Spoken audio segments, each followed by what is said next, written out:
নমস্কার বন্ধুরা, welcome to মায়ের রান্না। আজ আমি করেছিলাম আলু দিয়ে এঁচোড়ের ডালনা। এই সময় বাজারে প্রচুর এঁচোড় পাওয়া যাচ্ছে, আর এই সময় এঁচোড়টা খেতেও বেশ ভালো লাগে।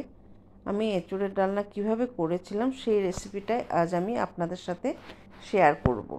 এঁচোড়ের ডালনা করার জন্য আমি এঁচোড়টাকে ছোট ছোট করে কেটে ভালো করে বেছে ধুয়ে জলে ভিজিয়ে রেখেছি। এবার আমি এঁচোড়টাকে একটু নুন হলুদ দিয়ে আর ছোট্ট এক টুকরো তেঁতুল দিয়ে সেদ্ধ করে নেব। তেঁতুলটা দিলে এঁচোড়ের রঙটা ভালো থাকে, সাদা থাকে।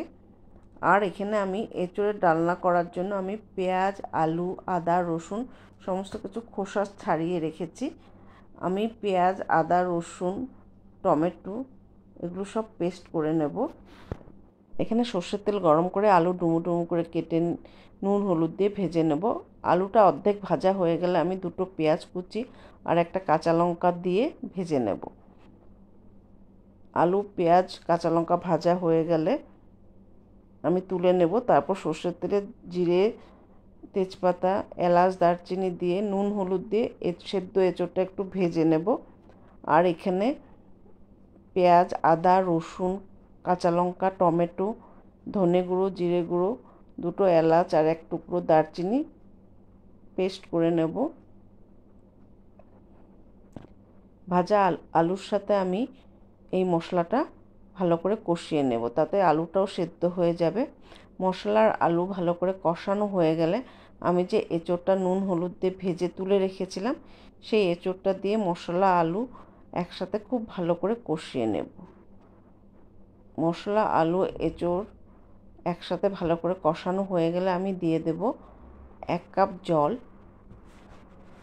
জলের পরিমাণটা আমি খুব বেশি দেব না, কারণ এঁচোড়ের ডালনাটা মাখা মাখা হবে, খুব বেশি ঝোল হবে না।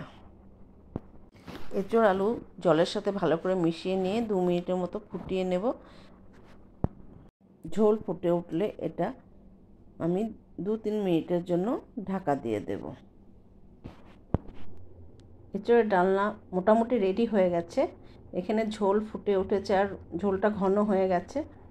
এবার আমি এখানে দিয়ে দেব 1 চামচের মতো চিনি।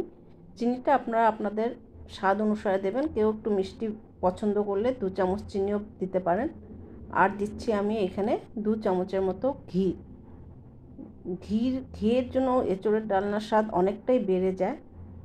ঘি আর চিনি আমি এবার খুব ভালো করে মিশিয়ে নেব। এঁচোড়ের ডালনার রেসিপিটা আপনাদের কেমন লাগলো আমাকে কমেন্ট করে জানাবেন। আপনাদের যদি এই রেসিপিটা ভালো লেগে থাকে তাহলে আমার পেজকে প্লিজ লাইক, শেয়ার ও ফলো করবেন। ধন্যবাদ।